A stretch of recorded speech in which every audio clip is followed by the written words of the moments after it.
네, 제4회 임신 출산 육아 관련 의료 정보 박람회 맘 편한 부산. 네, 이번 시간에는 우리 아이의 눈 건강에 대해서 한번 알아보도록 하겠습니다. 의료 소통 강의를 준비를 했는데요. 도움 말씀에 눈의 빛 안과 김병선 원장과 함께합니다. 원장님 반갑습니다. 네, 반갑습니다. 네. 자, 오늘 어떤 주제로 함께할까요? 오늘은 임신 시에 발생할 수 있는 시력 저하 등에 대해서 이야기하고 또 소아 우리 출산 후에 발생할 수 있는 우리 아이의 시력 등에 대해서 이야기하려 합니다. 네, 먼저 지금 많은 분들이 임신을 하고 설레기도 하고 혹은 두렵기도 많이 하실 겁니다. 저도 저희 와이프가 이제 임신을 하고 나서 저도 이제 처음에 산부인과를 가서 아이의 태동 소리를 들었을 때 많이 설레기도 하고 긴장도 되고 했습니다. 지금 여러 지금 임산부 혹은 다른 가족분들도 많이 걱정도 되기도 하고 설레기도 하실 겁니다. 그러나 가장 많이 지금 임산부들이 걱정하는 거는 단연코 우리 아이가 건강하게 출산하는 것이 첫 번째일 것입니다. 그러다가 보면 자기의 건강 혹은 시력 저하가 있음에도 불구하고 놓치는 경우가 많아서 오늘은 그것들에 대해서 이야기를 하려고 합니다. 임신 중에 시력 저하가 나타날 수 있는 것은 여러 가지가 있지만 특히 우리 몸의 호르몬의 변화로 인해 시력 저하가 나타나는 경우가 대부분입니다. 임신을 하게 되면 에스트로겐과 프로게스테론이라는 호르몬이 급격하게 증가를 하게 되고 이러한 호르몬의 변화로 인해서 눈물 분비량이 아주 많이 떨어지게 됩니다. 그러면 이런 것들로 인해서 안구 건조증이 발생할 수가 있습니다. 그렇기 때문에 이전에 임신 전에 컨택트 렌즈라든지 다양한 렌즈 착용을 많이 했다면 임신 중에는 건조증이 심하기 때문에 그런 렌즈 착용을 하게 되면 더 불편하거나 혹은 각막 손상을 줄 수가 있습니다. 그렇기 때문에 임신 중에는 가급적이면 그러한 것들을 지양해 주는 게 필요하고 또 다른 하나는 건조증이 심하기 때문에 안구 건조증에 필요한 여러 가지 인공 눈물 등을 사용하는 것이 눈 건강에는 매우 좋습니다. 그러나 이러한 호르몬의 변화로 생기는 눈물 분비량 저하로 인한 안구 건조증은 일시적인 경우가 많고 대부분 출산 후에 회복되기 때문에 안심하셔도 됩니다. 다음은 임신 기간 중에 많이 나타날 수 있는 임신성 고혈압입니다. 임신성 고혈압이란 임신 기간 중에 기존에 없었던 고혈압 환자분들이 갑자기 임신하면서 생기는 고혈압을 이야기를 하게 됩니다. 임신성 고혈압은 단백뇨가 없이 임신 20주 이후에 혈압이 올라가면서 생기는 것을 말하고 이러한 것들은 분만 후에 대부분 혈압으로 정상으로 돌아오게 됩니다. 그러나 약 25% 정도에서는 단백뇨를 동반하면서 전자간증이라는 것이 발생할 수가 있습니다. 전자간증이란 고혈압성 질환이면서 두통과 시야 장애를 유발할 수가 있기 때문에 이런 경우에는 꼭 안과 검진을 권유드립니다. 임신성 고혈압이 발생했을 경우에는 다양한 증상들이 발생할 수가 있습니다. 첫 번째는 약 40% 환자에서는 시력 저하를 호소하게 됩니다.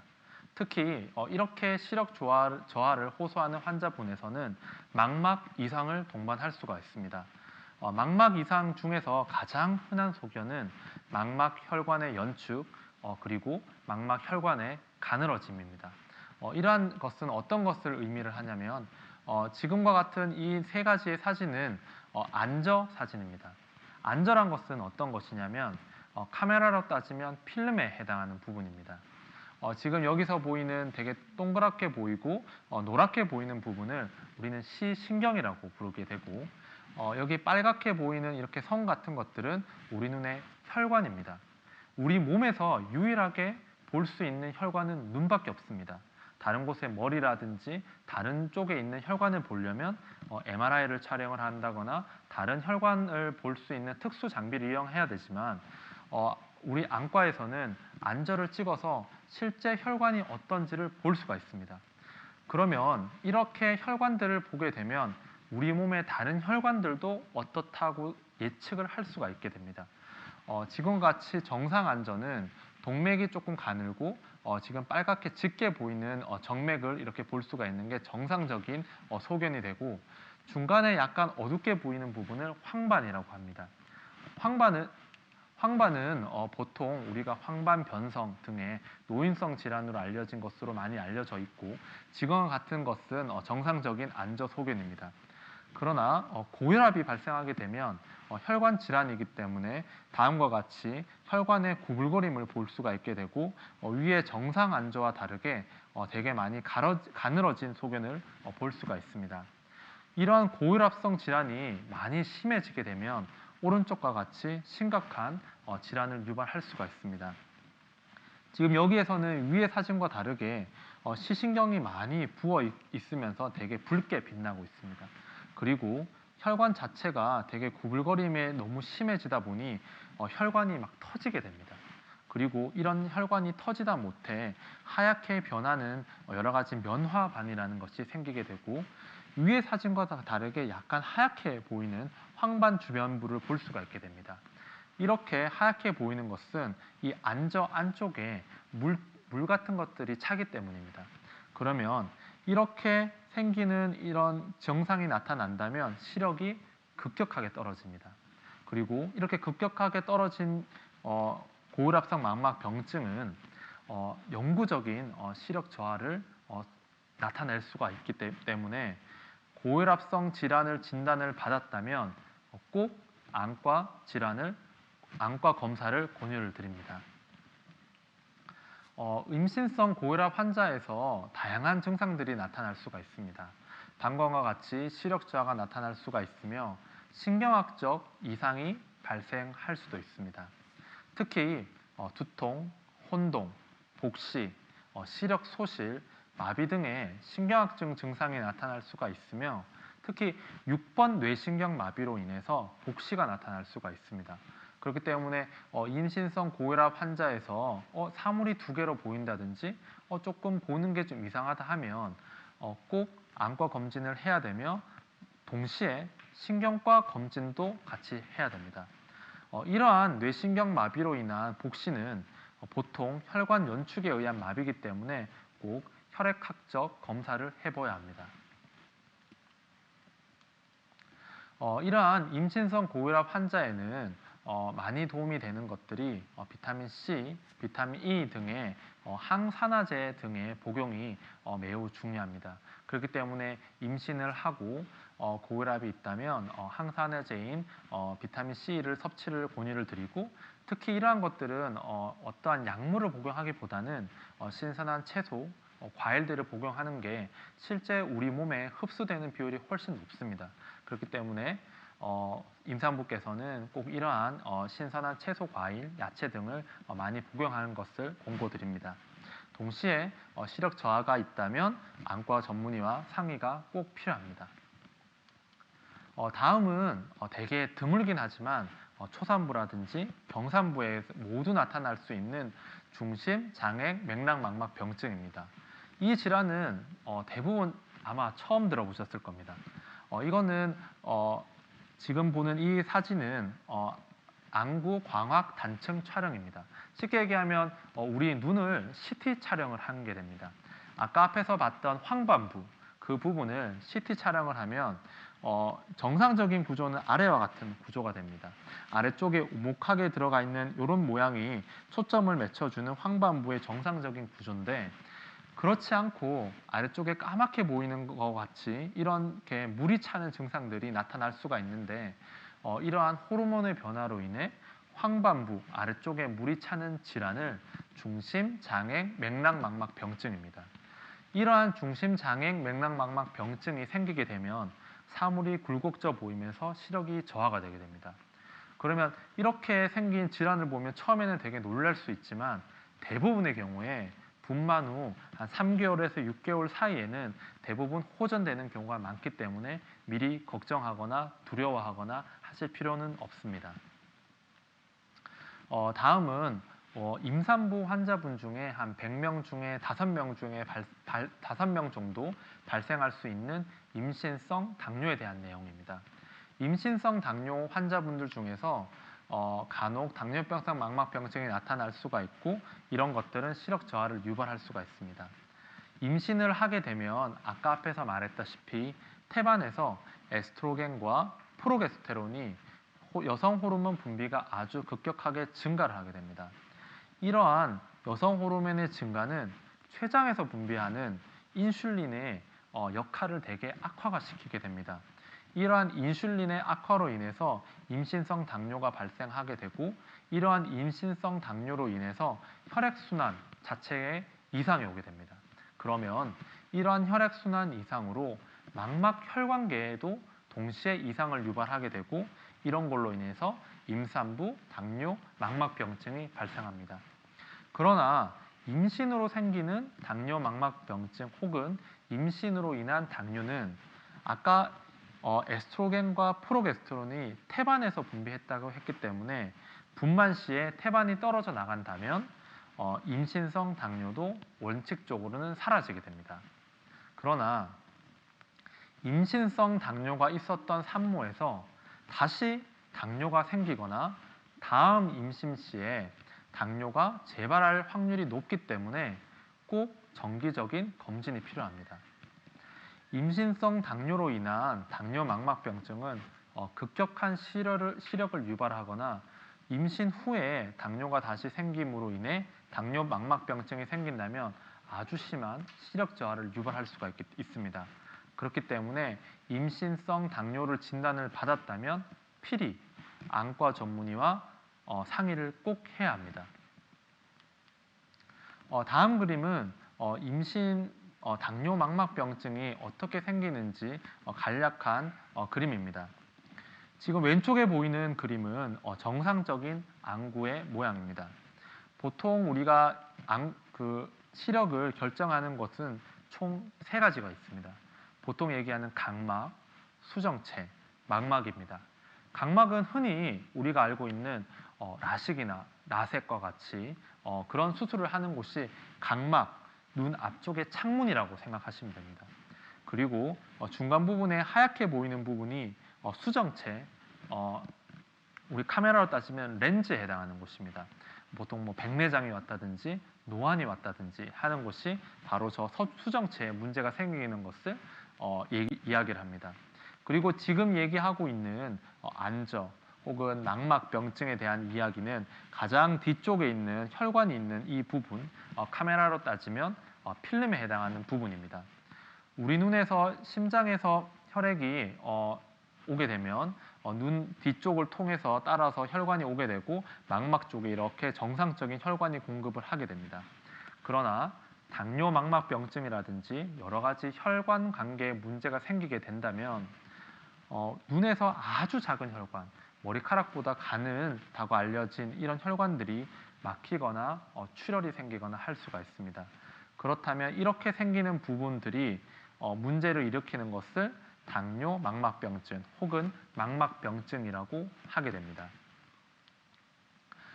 당뇨병성 망막병증이 생기게 되면 정상적인 우리가 사진을 찍었을 때 보이는 것 같이 보이지 않고 오른쪽에서 보인다시피 여러 가지 검은 흑점이 생기거나 시야 장애를 유발합니다.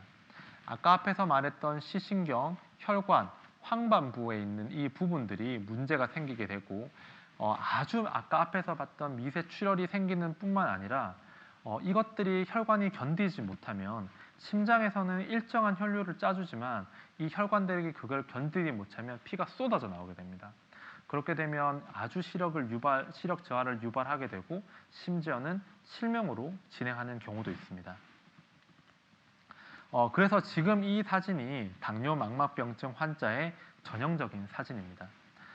아까 앞에서 봤던 정상적인 혈관의 모양뿐만 있는 게 아니고 아주 미세 출혈들이 많이 생기게 됩니다. 그러다가 이런 출혈들이 생기면서 이상한 혈관들이 막 생깁니다. 왜냐하면 우리 심장에서는 정상적으로 심장 펌프질을 하지만 이 가장 많이 가늘어진 이 혈관에서는 그것을 견디지 못하게 됩니다. 왜냐하면 당뇨 같은 경우에는 끈적끈적한 혈액이 다니기 때문에 그런 것들로 혈관이 막히게 되고 그게 아주 미세 출혈을 유발하게 되고 그런 것들이 시야 장애를 유발할 수가 있습니다.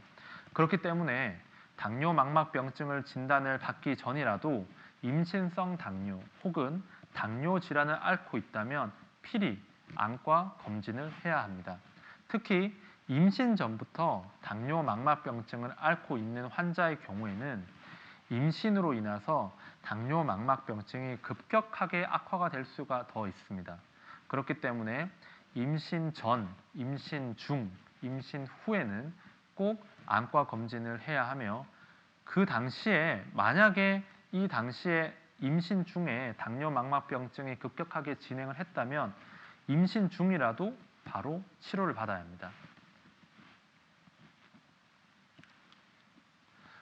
임신으로 인해서 시력 저하가 나타나는 경우는 되게 다양하게 됩니다. 처음에 얘기했던 안구 건조증부터 시작해서 아주 심한 임신병성 당뇨 망막병증들이 있습니다. 그렇기 때문에 나의 우리 몸의 변화로 인해서 뭐 식욕 저하 아니면 몸의 변화, 우리 아이의 걱정도 되게 중요하지만 시력 저하가 있다면 꼭 안과 전문의와 상의를 하시기 바랍니다.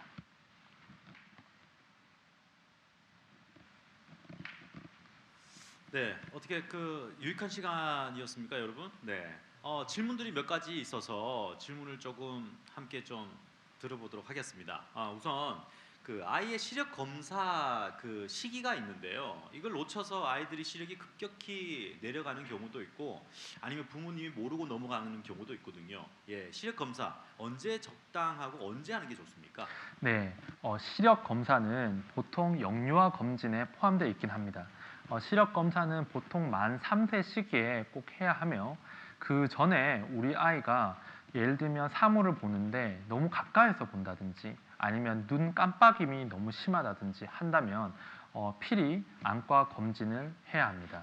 네, 그리고 만약에 우리 아이가 한쪽으로 고개를 돌린다든지 하는 이상이 있다면 그런 것들도 또한 안과 검진을 해야 합니다. 그래서 다음은 제가 이거에 대한 소아 안과에 대해서 설명을 하려 합니다. 우리 처음에 우리가 임신을 하고 이제 그 우리 아이의 성장과 그다음에 우리 아이가 출산 후의 건강함이 사실 제일 중요합니다. 그리고 나서 우리 아이가 앞으로 어떠한 시력을 갖고 살지도 매우 중요하기 때문에 그런 것들에 대해서 이야기하려 합니다.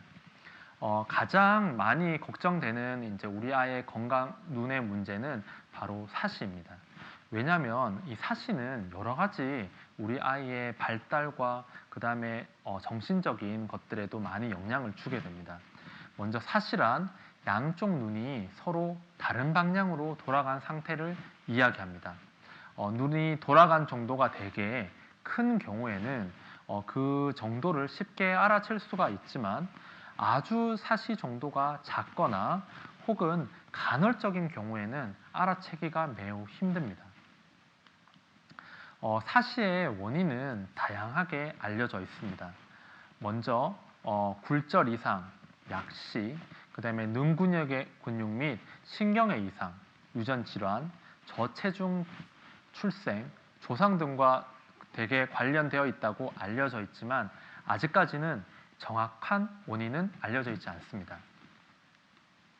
사시의 종류는 아주 많이 있습니다. 그렇지만 대표적으로 크게 4가지로 알려져 있는데, 첫 번째는 내사시, 외사시, 상하사시 정도로 구분할 수가 있습니다. 먼저 내사시는 눈동자가 왼쪽 사진과 같이 보는 것처럼 안으로 돌아가는 상태입니다. 그리고 외사시는 눈동자가 바깥쪽으로 돌아가는 것을 이야기합니다. 그리고 상사시는 눈이 위쪽으로, 하사시는 눈이 아래쪽으로 돌아간 상태를 이야기합니다. 사시는 보통 100명 중에 1명 혹은 5명 정도로 유병률이 알려져 있으며, 우리나라의 경우에는 가장 흔한 것이 간헐적 외사시입니다. 말 그대로 눈이 바깥쪽으로 돌아가면서 지속적으로 나타나는 것이 아니라 일시적으로 나타났다가 나타나지 않은 것을 이야기합니다. 아까 앞에서 얘기했다시피 사시가 간헐적으로 나타나거나 그 정도가 작다면 알아채기가 되게 힘듭니다. 그렇지만 우리가 사시를 주의 깊게 관찰해 보면 그것을 의심을 할 수가 있습니다. 아까 얘기했다시피 3세 정도에 우리가 안과 영유아 검진을 하지만 그 전에 아이를 가장 많이 밀착해서 보는 분들이 바로 부모님입니다. 혹은 할머니 아니면 할아버지 분들이 많이 보기 때문에 그런 것들을 아이의 눈을 주의 깊게 관찰을 한다면 사실을 의심할 수가 있습니다. 첫 번째, 아이가 눈을 잘 맞추지 못하거나 봤을 때 눈 위치가 조금 이상한 경우, 혹은 고개를 한쪽으로 약간 기울거나 아니면 돌리고 보는 경우가 있습니다. 그리고 햇빛이 비치는 곳에 가면 한쪽 눈을 되게 찡그리는 경우가 있을 때는 사실을 의심을 해야 합니다. 최근에 제가 한 아이를 진료를 받았는데 이 아이는 만 5세였습니다. 그런데 이 아이는 시력이 조금 떨어지는 것 같아요 라서 해서 검진을 오게 됐습니다. 그런데 진료실에 들어올 때부터 고개를 약간 이렇게 꺾고 들어왔었습니다. 그런데 어머님이 아이를 막 혼내는 거였습니다. 너 선생님 보는데 왜 자꾸 고개를 돌려 하면서 계속 고개를 돌리는 거였습니다. 그런데 그거는 아이가 일부러 그렇게 하는 것이 아닙니다. 사시가 있는 경우에는 눈의 위치를 자기가 맞추기 위해서 고개를 한쪽으로 살짝 돌리는 경우가 있습니다. 그래서 그 아이 같은 경우에는 제가 사시 정밀 검사를 하고 사시 진단을 하고 지금 현재 치료를 하고 있습니다. 그렇기 때문에 우리 아이가 고개를 한쪽으로 돌리거나 약간 돌려서 보는 경우에는 아이를 혼내거나 하는 것이 아니라 안과 검진을 필히 받아야 합니다.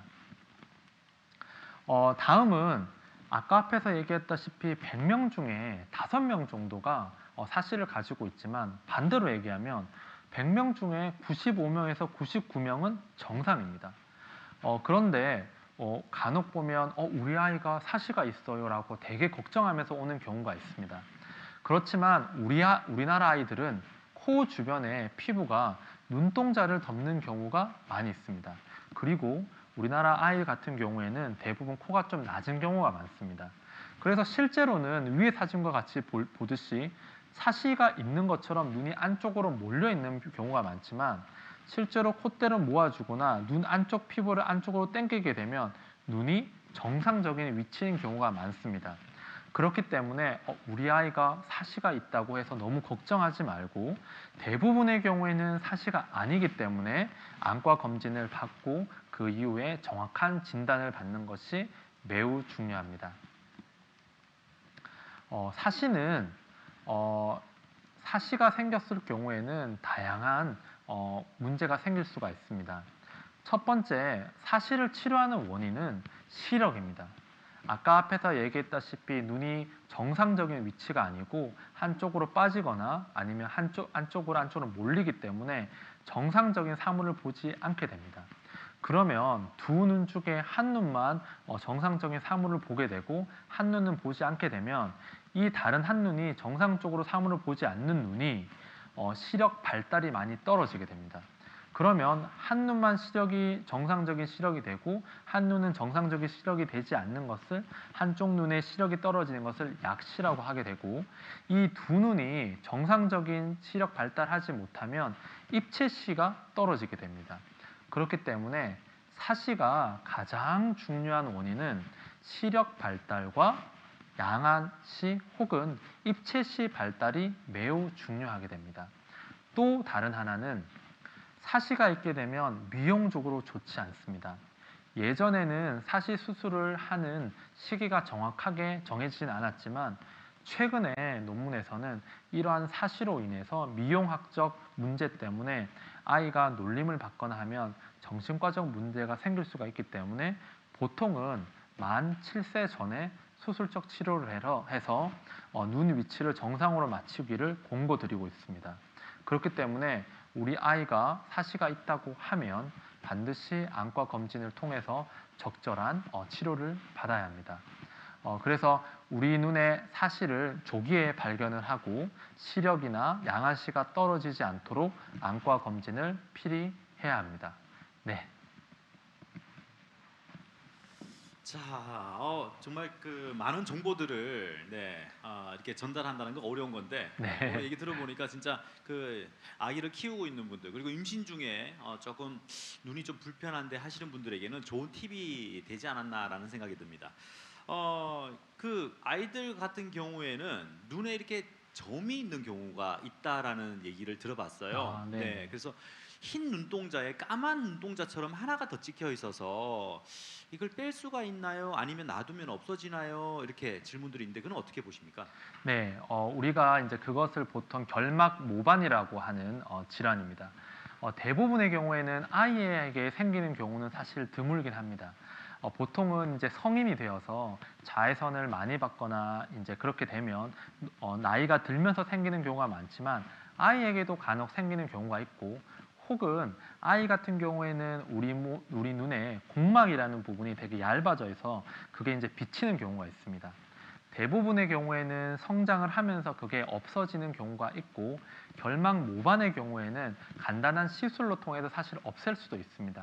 그렇지만 그 결막 모반 자체가 눈에 어떠한 시력적인 영향을 준다거나 아니면 이것이 다른 문제를 일으키지 않기 때문에 대부분의 경과 관찰을 하게 되고 만약에 아이가 조금 더 크다가 이게 미용적으로 조금 불편해야 하면 간단한 시술을 통해서 없앨 수도 있습니다.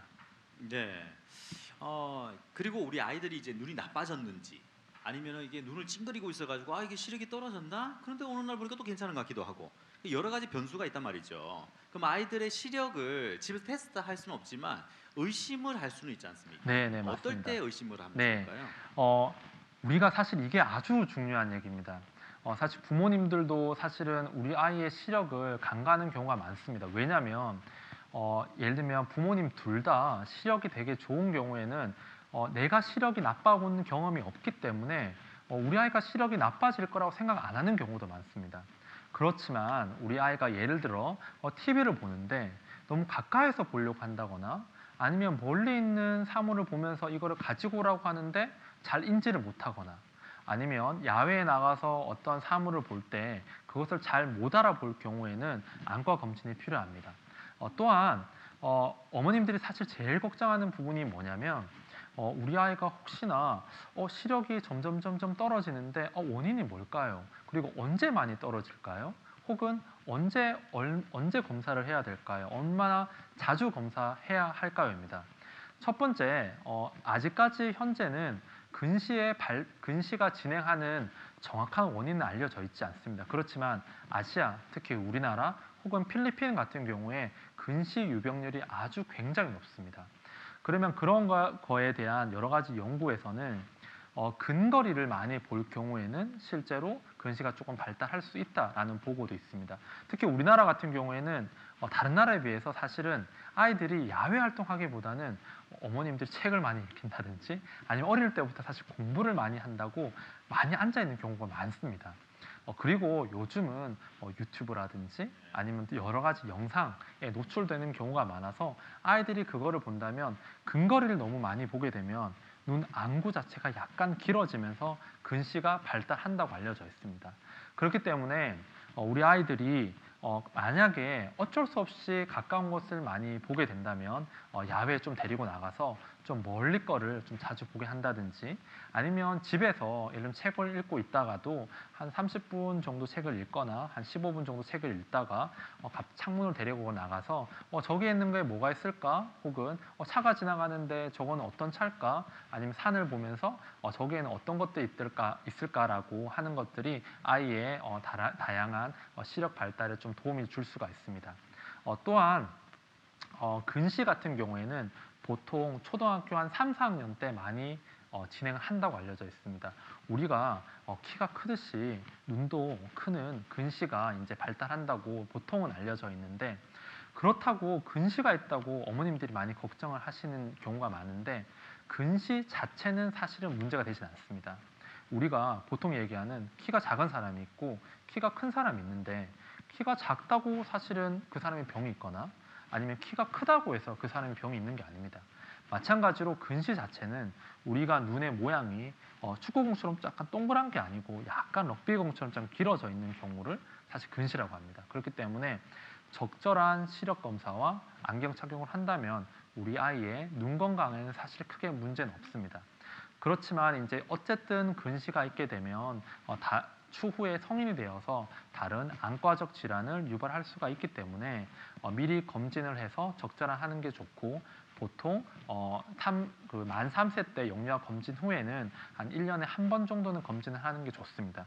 그리고 만약에 처음에 아이가 근시를 처음에 진단을 받고 안경 착용 혹은 이제 정기적인 검진을 한다면 보통 처음에는 한 3개월 간격으로 1년은 하면 좋습니다. 즉 다시 말하면 1년에 4회 정도는 검진을 하는 게 좋고 그 이후에 만약에 근시 정도가 크게 진행을 하지 않는다면 1년에 2번, 6개월에 한 번 정도는 검진을 하는 것이 좋다고 알려져 있습니다. 네. 네. 아니 너무 속 시원하게 답변을 해주셔가지고 다음 질문까지 다 해주셨는데요. 네. 네. 근데 또 그 이제 시력 검사를 할 때 일반적인 그 안경점에서 시력 검사를 하는 경우가 있고 그리고 전문 안과에 가서 전문 선생님과 함께 상담을 하면서 받는 경우가 있단 말이죠. 그 부분에 대해서는 어떻게 생각하시는지? 네. 사실은 아주 좋은 질문이십니다. 이게 성인 같은 경우에는 사실 안경점에서 검사를 해도 사실 크게 무리는 없습니다. 근데 아이 같은 경우에는 제가 꼭 안과 가서 검진을 하라고 하는 이유가 있습니다. 뭐냐면 사실 성인이 되면 아까 앞에서 말했던 수정체, 카메라로 따지면 렌즈가 이미 좀 딱딱해지고 있습니다. 그렇기 때문에 소위 말하면 조절력이 떨어집니다. 그렇기 때문에 어떤 사물을 딱 볼 때나 아니면 멀리 거나 근거리를 봤을 때 조절력이 크게 바뀌지 않기 때문에 보통 왜 안경점 가서 검사하는 그 정도만 해도 사실은 그 굴절력을 정확하게 평가를 할 수가 있습니다. 그런데 아이 같은 경우에는 이 눈 자체가 조절력이 엄청 잘 됩니다. 다시 말하면 멀리 거랑 가까운 거 볼 때 아주 빠른 속도로 카메라 렌즈가 초점을 맞추듯이 빨리 맞춰주게 됩니다. 그런데 성인은 사실 나이가 한 40대부터 아마 근거리 보는 게 아마 침침하실 겁니다. 그 이유가 조절력이 떨어져서 그런데 아이 같은 경우에는 조절력이 아주 민감하게 반응을 하기 때문에 그러한 정도의 검사로는 아이의 굴절력을 정확하게 평가를 할 수가 없습니다. 그렇기 때문에 안과에서는 어떻게 검사를 하냐면 아이가 만약에 근시가 있다고 의심이 된다면 조절력 마비 검사를 합니다. 그게 뭐냐면 눈 안구에다가 조절력 마비를 하는 안약을 놓고 조절력을 마비를 시킨 다음에 정확하게 굴절력을 평가를 합니다. 그래서 이 아이의 정확한 안경 처방을 할 수가 있지만 안경점에서는 그걸 할 수가 없기 때문에 예를 들어 아이가 마이너스 3디옵터 정도의 근시를 가지고 있는데 그거를 안경점에서 마이너스 한 4디옵터를 처방을 할 수가 있습니다. 안경을 씌울 수가 있는데 그러면 이 눈이 원래는 마이너스 3디옵터만 해도 잘 보일 수가 있는데 4디옵터로 더 많이 근시를 해서 이 안경에 맞게 내 눈이 변하게 됩니다. 그렇게 되면 근시가 아주 오히려 더 급격하게 진행할 수가 있기 때문에 꼭 아이 같은 경우에는 만 15세 혹은 18세 미만의 아이들은 꼭 안과 가서 안경을 처방하는 게 필요합니다. 네. 네, 알겠습니다. 마지막 질문은 사실 저희 아이에 관련된 네, 질문이라 네. 잘 들었습니다. 우리 아이들도 이제 안과에 가서 시력 검사를 해서 정확하게 본인이 어떤 지금 시력인지 확실하게 판단을 하시기 바랍니다. 오늘 이렇게 말씀을 잘 해주셔서 감사합니다. 네, 오늘 도움 말씀 함께 해주신 눈의 빛 안과 김병선 원장님 여러분 감사의 박수 한번 부탁드리겠습니다. 예. 네, 감사합니다. 반갑습니다. 네. 자, 이렇게 부산광역시와 국제신문이 함께한 제4회 임신, 출산, 육아 관련 의료 박람회 마음 편한 부산 오늘은 여기까지입니다. 함께 시청해 주신 여러분 대단히 고맙습니다. 감사합니다.